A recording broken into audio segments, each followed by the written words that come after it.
Alright, this lesson is on hand tinting a photograph. Now you can do this. It's basically the same process that you would follow if you're doing a black and white photograph and you just wanted to hand colorize it. I'm just going to show you on a colored version because this is likely how you would be applying it to a poster. All you would need to do is create a new layer and you can hand paint on it. You can select the color, put it in your foreground. I'm going to choose a really soft brush, reduce my hardness, increase the size, and then I'm just going to go ahead and paint directly on here, okay? And then what you can do is you can just apply different layer modes. You can try like darken, you could try multiply, just different effects here.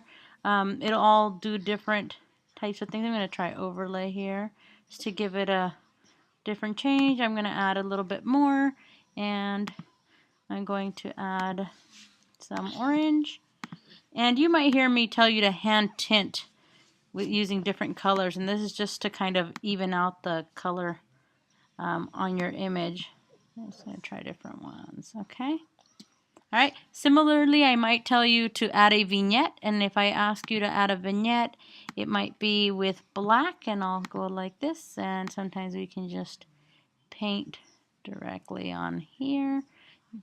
There's other ways of doing this. I'm just showing you one way so that you can kind of really select what area you want to vignette, and you would do something. I'm just going to try,